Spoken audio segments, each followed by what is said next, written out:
안녕하세요. 오늘은 태양광 패널의 모든 것에 대해서 알아보겠습니다.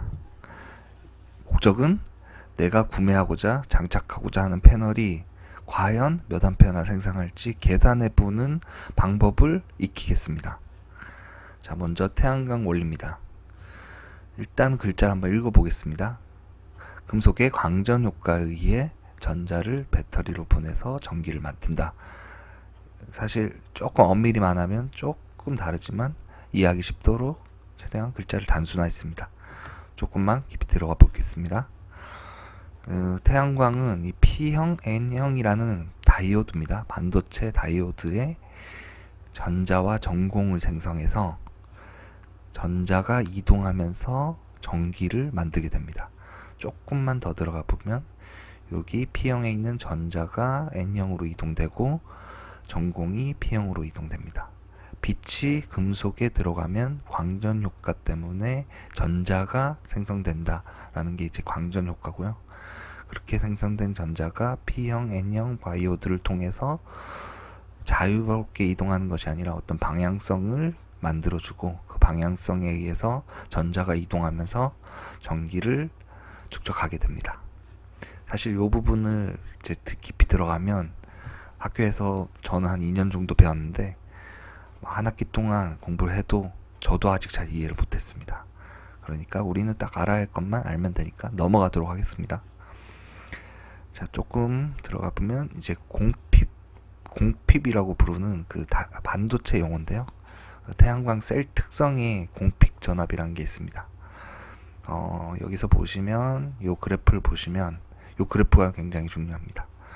여기서 이제 최대 전압이라 부르는 게 이제 공핍 전압과 같은 말인데 요 최대 전압이 예를 들어 한 0.5V다 라고 하면 그 이상 전압을 걸어줬을 때 원래 나오는 그 최대 전류 맥스 전류에서 급격하게 떨어지게 됩니다. 이 말을 이해하기 어려우니까 예를 들어 보도록 하겠습니다. 네, 최대 전류가 10A짜리 패널이 있습니다. 그때 전압을 쭉 올려주다가 0.5V 이상 되면 전압이 쭉 떨어지는데 10A짜리 0.5V까지는 5W를 생산하던 것이 10A짜리 0.7V를 하면 0.01W만 생산하게 됩니다.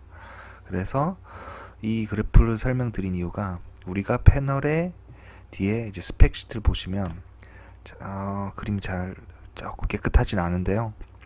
중요한 건 몇 개만 보시면 됩니다. 이 맥스 파워 볼테이지라는 게 요 최대 전압이라고 부르는 요 위치입니다. 그 다음에 맥시멈 파워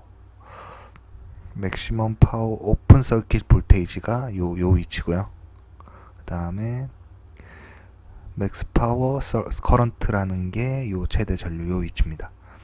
그래서 이 최대 전류와 최대 전압을 곱하면 이 패널의 맥스 파워, 그러니까 최대 전력을 알 수 있게 됩니다. 자, 이게 그 원리였고요. 어느 정도 스펙에 나와 있는 시트는 볼 줄 알아야 되기 때문에 이걸 설명드렸습니다. 두 번째는 중요한데요. 자꾸 이제 사람들이 CIGS가 좋냐, 일반 평판이 좋냐 이런 질문을 하는데 일단 재료와 제조 공법에 따라 분류를 해봤습니다. 결국 이 평판이란 건 단결정이냐 다결정이냐로 나눠지고 이 플렉시블이라는 거는 CIGS를 의미하는 거긴 합니다. 궁극적으로는. 하지만 이꼴은 아니고요. 혹자는 CIGS가 효율이 좋다 이렇게 얘기를 하는데 제가 찾아본 결과는 그렇지는 않았습니다. CIGS 경우에는 열에 취약하니까 눌러붙겠죠. 그러니까 고장이 쉽고 고장이 나니까 수명이 낮아지겠죠. 일단 제가 논문 기준으로 찾아봤을 때 이 광효율이라는 게 있는데요. 광효율이란 말은 1 단위 제곱미터, 그러니까 1제곱미터당 태양빛이 1000W가 들어왔을 때 얘가 몇 퍼센트를 받아들일 수 있냐로 이해하시면 되고요. 단결정, 요렇게 지금 그림에 보시면 제가 구분했는데 단결정, 다결정, CIGS입니다. 좀 색깔도 다르고 구분이 가시나요? 조금 그림 보시면 알 수는 있습니다.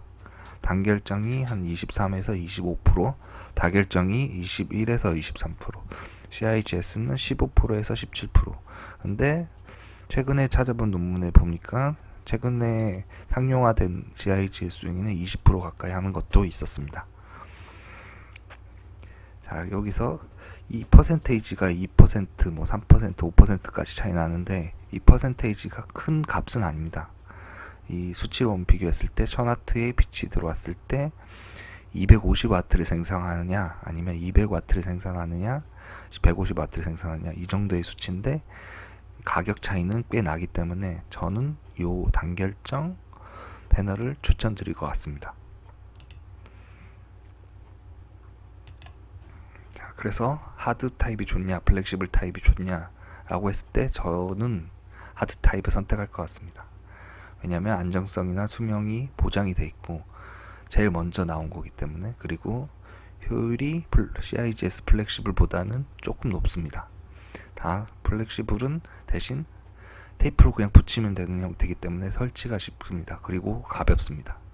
한 하드 타입이 25kg, 30kg 가까이 하는 반면 얘는 몇 킬로 하려나 모르겠네요. 하지만 플렉시블은 원래의 목적이 건물 외벽에 붙이는 목적으로 생산됐기 때문에 길이가 길고 가로 폭이 좁은 5m 바이 0.5m로 주로 나오게 됩니다. 가격을 보시면 300W 기준으로 15에서 한 20만원, CIGS 플렉시블이 60만원. 물론 이제 요 편차는 있을 수 있습니다. 가격대가 이 정도 차이 난다 라는 거 정도 아시면 될 것 같고요. 다음 중요한 컨트롤러입니다. MPPT가 좋냐 PWM이 좋냐. 일단 정의를 보시면 MPPT는 맥시멈 파워 포인트 트래킹, 아까 전장에서 요 어떤 특정 패널에 최대로 낼 수 있는 전압이 있습니다. 요걸 맥스 파워 볼테이지라고 했는데요.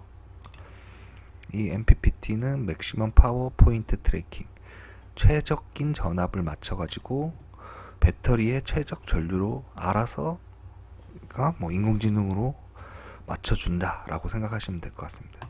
PWM은 펄스 위드 모듈레이션, 어떤 변원 장치라고 생각하시면 되고요. 이렇게 이해하면 좀 이해가 안 가니까 예를 들어 보겠습니다. 18V짜리 100W 18V짜리 패널을 만들었을 때 MPPT로 변환하면 이 배터리의 전압인 12V인데 13V라고 할게요.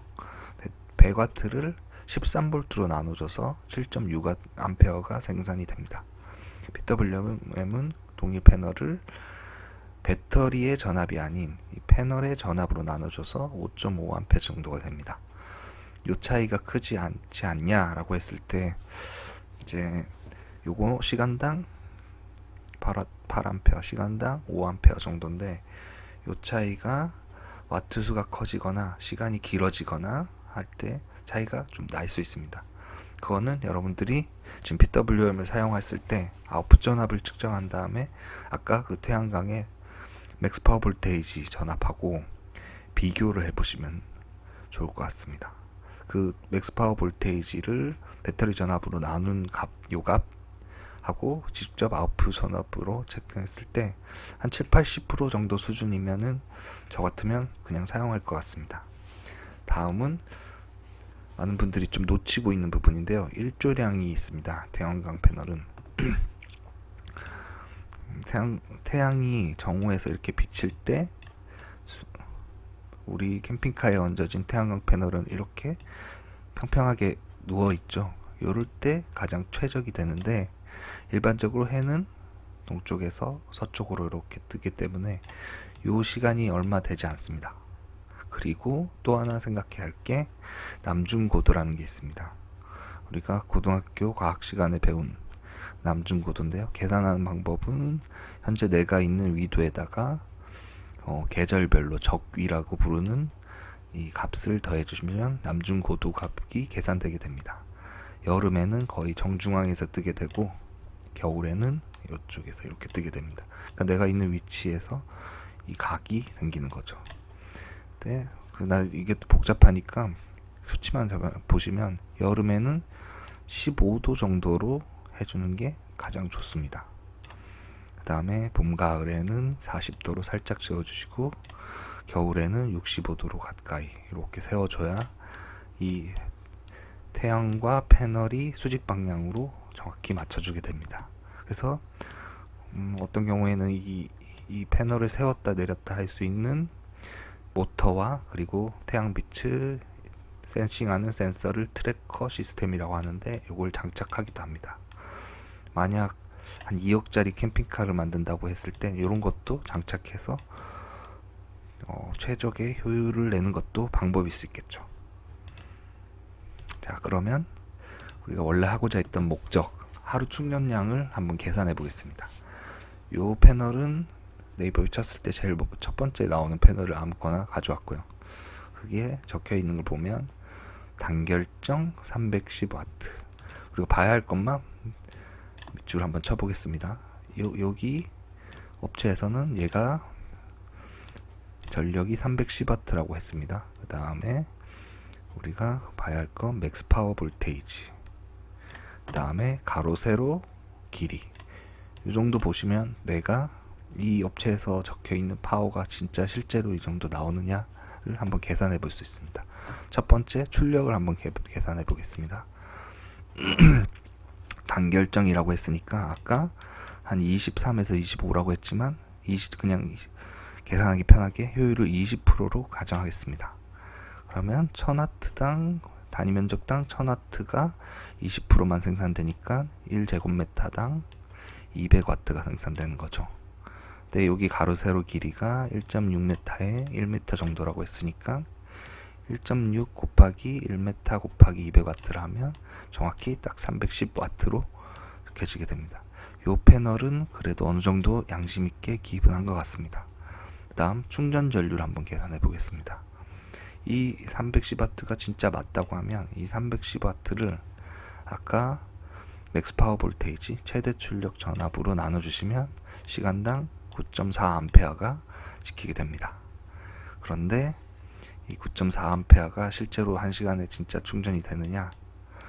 일조량도 있고 아까 말했던 그 남중 고도도 있기 때문에 대충 계산해보면 한 10시에서 2시는 피크점이라고, 여름에 피크점이라고 생각하겠습니다. 그래서 효율을 100%로 했고요. 9.4A를 4시간 동안 충전하면 37A가 됩니다. 근데 아침 8시에서 10시, 오후 2시에서 4시까지는 햇볕이 약하고 또 각도도 수직이 아니겠죠. 그래서 한 30%로 가정해서 봤을 때 한 11A. 요거 두 개 더하면 하루 최대, 그것도 가장 뜨거운 여름에 50A가 최대지 않냐라고 계산하게 됩니다. 300W 썼을 때 한 하루에 한 50A 정도 충전할 수 있다고 생각합니다. 그런데 이제 뭐 여러 가지 여기 이물질이 있거나 뭐 설치가 좀 잘못됐거나 전선이 길어서 이제 저항이 크거나 할 때 요거보다 더 내려갈 수 있습니다. 자, 그다음 마지막 결론 및 질문을 한번 정리해 봤습니다. 제가 생각한 결론은 아직 캠핑카에는 아직은 하드 평판이다. 그리고 단결정 타입이다. 충전량은 어차피 지붕 면적이 정해져 있으니까 300W 정도가 최대라고 생각하는데 요 300W를 했을 땐 겨울에는 20A도 안 나고 하루에 한 번씩 10A 조금 부족한 정도에서 여름에 한 50A까지 만들 수 있다.